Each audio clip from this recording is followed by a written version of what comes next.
Hey mamas, and welcome to the Entering Motherhood podcast. I'm your host, Sarah Marie Bilger, a wife, mom of two, VBAC mama, and doula. Join us every episode to learn from professionals, special guests, and moms just like you, ensuring that you know what you need to know and discover things that you didn't know before. I believe in you. Let's doula this, and let's navigate the transition of entering motherhood together. Hey mama, this is another episode of the Entering Motherhood podcast.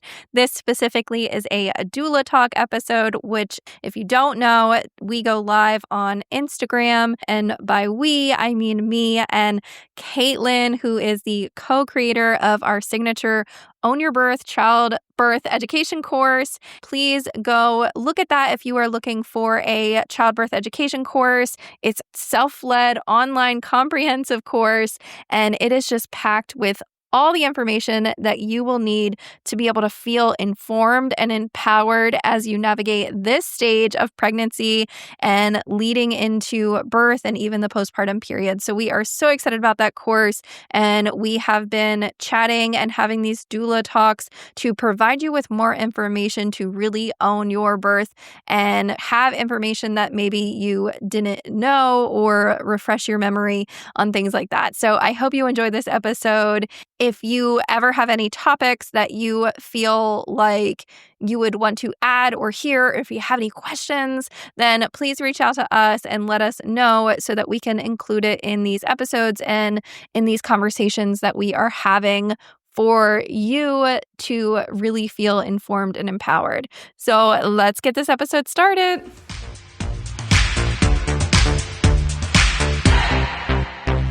Hello, happy Monday, and we are live doing a doula talk. I will be adding Katelyn here shortly, and we are going to be talking about birth positions. So as always, if you have any questions, if you have things that you want to talk about while we're talking about this topic, you are welcome to add them. And hello.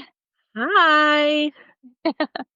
I was just saying we're going to be talking about different birthing positions, and if anybody would like to, they can add their input, or if there's one that they really liked, or suggestions on how to be getting in a position that's ideal for you, or what that might look like, or how you can prep beforehand.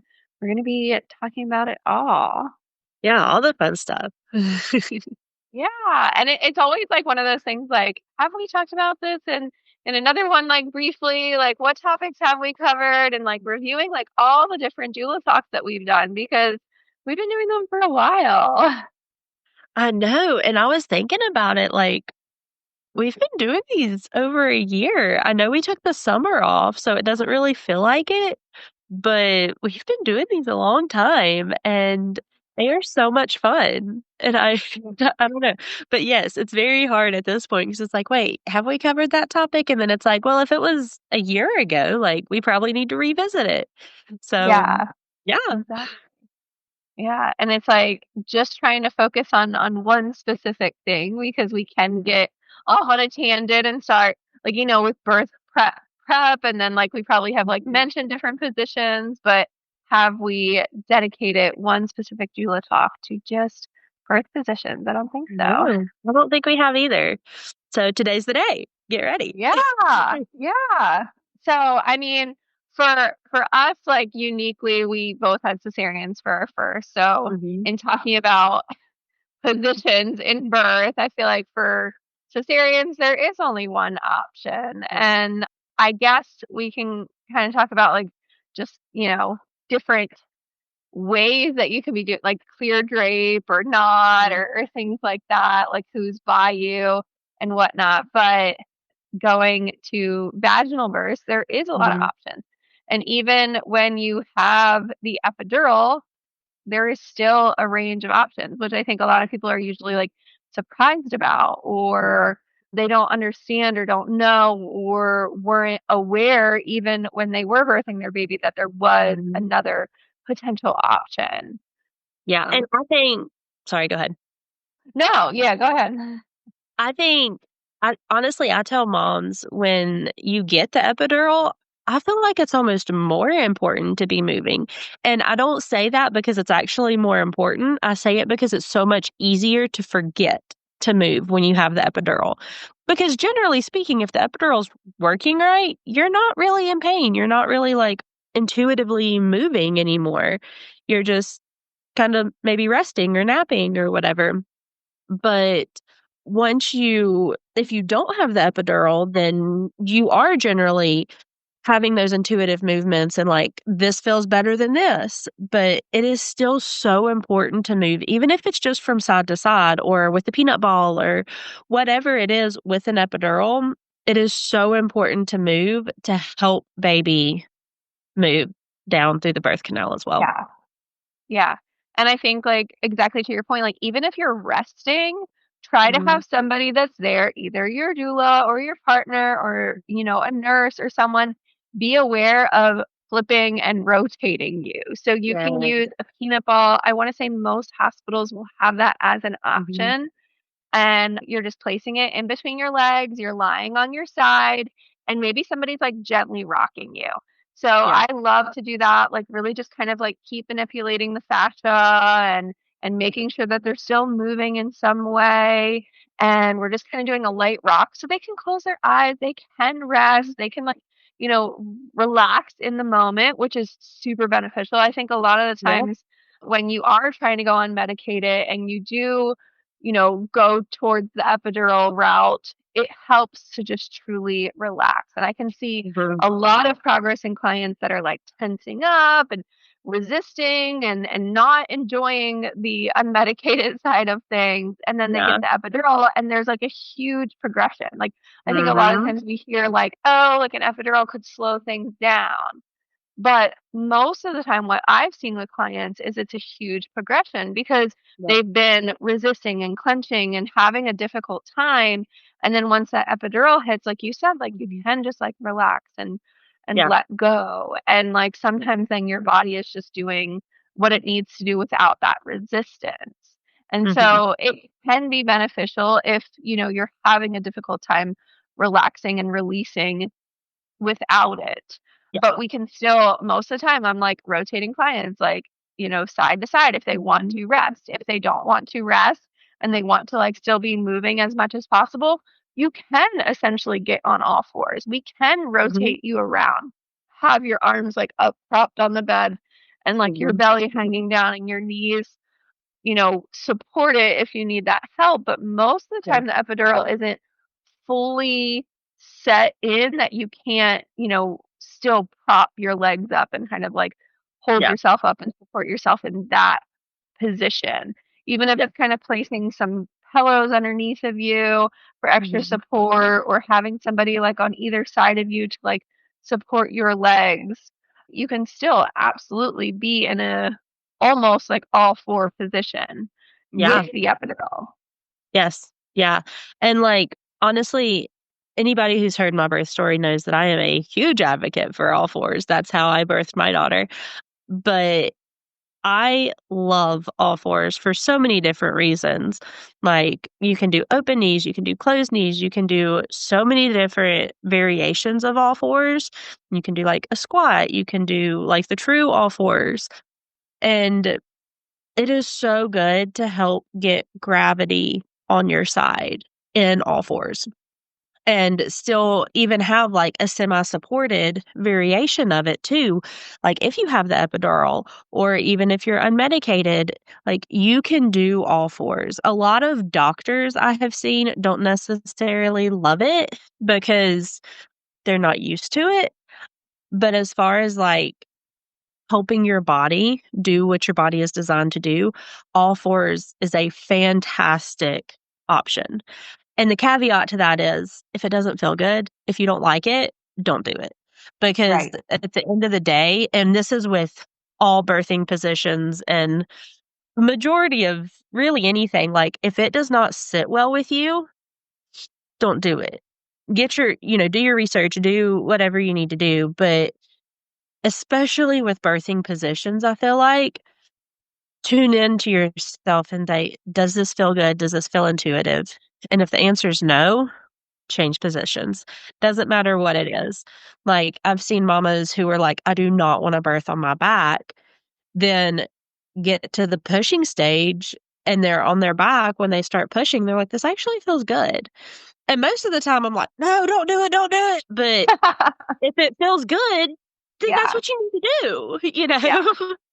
Yeah, and I think, Yeah. like exactly to your point with that too. Like I have had clients and they hear this like, "Oh, don't birth on your back," like, this and that, da, Mhm. da, da.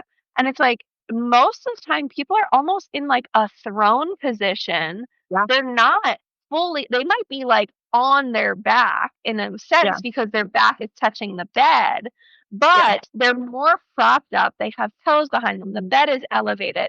They're not flat on their back. Yeah. And so that like upward incline, almost throne position is actually really beneficial and helpful Mhm, because you can then, if you have a squat rack there or something, you can like mhm, lift up and go into a mhm. squat when Yep. you want to push and then like resort back down to being quote unquote on your back. And I think we have this like huge stigma right now of like, don't birth on your back. And, it Mhm. makes it harder for baby to come out and it's not as ideal of a position. But to your point, if you feel fine in that position, if things are Yeah. working, if things are progressing, if your baby is literally coming out, then don't be like, oh my gosh, like I need to quickly like get on all fours or I need to go on my side or this or that.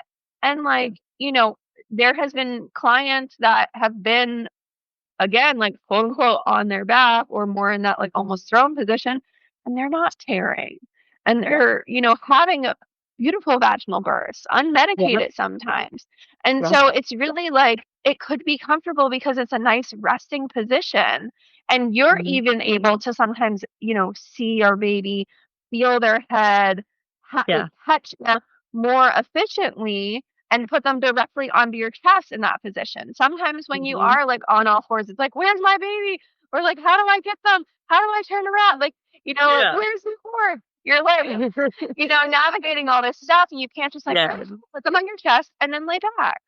Yeah. And so, like, it really is one of those things like, know all of your options, know all the different Mhm. positions, and then rotate through them. See what feels comfortable. And if you're Yes. in a position and you're currently pushing and your baby is crowning and it feels fine, then stay there. Like, there's no need to like get in your head and think, like, I have to, get out of this or I have to move like this or I wasn't allowed to move. And I think it's just, understanding that and knowing that, like, yeah, you do have all of these options and they are possible and you Mhm. can speak up and, discuss it with your doula or your partner, whoever is in the room. But also know that like you can change your mind. You can lay out all these preferences. You can lay out, I want to be like this and I want to do this. And then in the moment, it completely changes. And Yeah. then you just be like, oh no, I'm fine. Like, this is Yeah. good. And yeah, so I mean, I love like so the throne position. It's essentially sitting like more upright. You can, prop yourself up with pillows if you are in the hospital, beds can go Mhm. almost, completely up to a seated position. And Yeah. then you can rotate your knees in, out, whichever way feels Mhm. great. And then you are having gravity work with you. And Yes. so it's helping and allowing and you're opening and it's a really I think like great position and it can be either way. Mhm. Like Yeah. epidural, absolutely. Like Mhm. unmedicated, it can be great. Yeah. So that's always like a huge one that I think like clients prefer and like and love. And like I said, if there's a squat bar available or if you're using some sort of like sling or wrap or like tug of war, Yeah. that's Oh, I'm a great fan if of you're, tug of like, in, war. like yeah, so, like, essentially, you're on your back or in that throne position, and you're doing the tug of war. So that is Yeah. having somebody else, grab another end of you can use a sheet, you can use a Mhm. wrap, or just any piece of, like, cloth, and you're gripping on it hard, they're gripping on it, and you're just essentially, like, pulling and helping to create that tension and Yep. give more, like, oomph and power to your pushing. I've also Um, done tug of war around a squat bar too, like, you just wrap mm, the cloth around the squat bar, and then mom pulls on that. So, especially if it's, like, been a longer birth or something and, like, doula's tired, dad's tired, mom's obviously tired too, but that's what feels good. And, that helps channel that energy down and out, then that's great. That's another good option. Or like if mom's wanting counter pressure or something too, that way she can still do the tug of war and still have, dad and doula or whoever doing counter pressure. So Yeah. there's endless options. Another one, it's actually funny. I was talking about it with my midwife this past week, and she said, and I just thought it was funny, so I want to repeat it, is like the toilet. She said, "Moms don't choose the toilet. The toilet chooses moms." And she was, like, talking about a birth that she had recently attended where the toilet chose the mom, and she had this beautiful birth on the toilet. Yeah. So, the toilet's also an option. Yeah.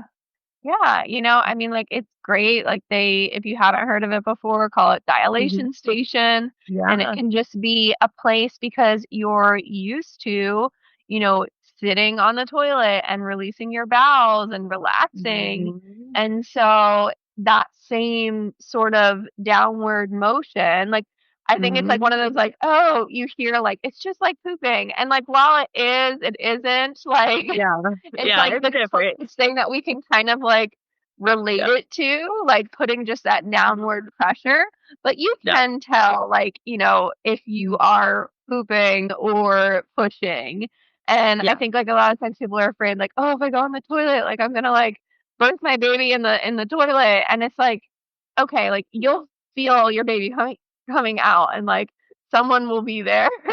Yeah. Or like I Yeah. said, like, if you're in that position where you can, like, reach down and grab your baby, Mhm. then, yeah, like, you're able to catch them. They're not gonna drop in the toilet, and even if they Mhm. did, like, they're not gonna go down the No. No, no, no. But Like, generally speaking, especially if you have, like, a midwife or somebody there, like, if you're that close, they'll probably be in the bathroom with you. yeah. Yeah. Yeah, or you're getting off the toilet, like, if you're, Mhm. in that moment, and then Yeah. there's towels down or pads down or people Yeah. ready. So, yeah, I think it's, like, one of those things where it can be super helpful to, yeah, like, Mhm. be in different spots. Yeah. There's a lot of different, tools and stuff that you can use, just, like, even, like, leaning Mhm. on your partner, just, like, like, that slow dancing position almost, hands up, like, you're allowing your weight to just drop, they're holding you. We kind of talked on counter pressure, hip Mhm. squeezes, obviously, you have to have your hips, like, open and available for somebody to be there to squeeze them. So you're kind of like, again, like on all fours or in like a squat position that somebody's there. And yeah, there's a lot of different benefits. And I think just like the key thing is like making sure like you're switching it up or you're being more mobile or you're trying different things because that's what's going to keep things going sometimes.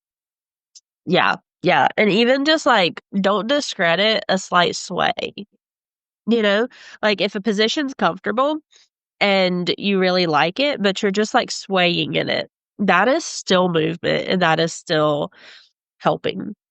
Like, obviously, yes, it's good to have, like, bigger movements too, but just a slight sway. Or, I think I mentioned it earlier, changing from wide knees to closed knees, and what I mean by that is, like, having your knees angled out or having them together because that can help change the, like, movement of the pelvis. If your knees are wide, the top of your pelvis is more open. If your knees are closed, the bottom of your pelvis is more open. And so, you know, but I like to remind people, like, don't be married to that narrative because, again, whatever feels good in labor is what you're gonna wanna do more of. So, but yeah, this was fun. Do you have any other positions specifically that you wanna mention? I do wanna mention, like, asymmetrical positions. So, like, Oh, doing a yes. lunge or, like, with, like, the Captain Morgan kind of thing. Like, if you're in a Yeah. birth pool, this can be really beneficial. If you're, in a hospital bed, just on the floor, like, wherever you are, like, lifting one leg up, having that tilt having that like asymmetrical, even if you kind of use like a yoga block, I guess they are, or like roll up some towels and put it under one knee so that you're having that shift in your pelvis, then that Or can even a be peanut really ball. beneficial. I've seen it done Yeah. with peanut balls Yep. a lot too. Yeah. Yeah. So like having that like asymmetrical like positioning can be super Yeah. beneficial. But yeah. Yes. Cool. Yeah, we'd Yeah. love to hear, what positions you birthed in, what positions you labored in, what you kind of enjoyed, didn't enjoy, what you thought you were going to do, and then you ended up doing. Yeah, Yeah, I that's think, my favorite.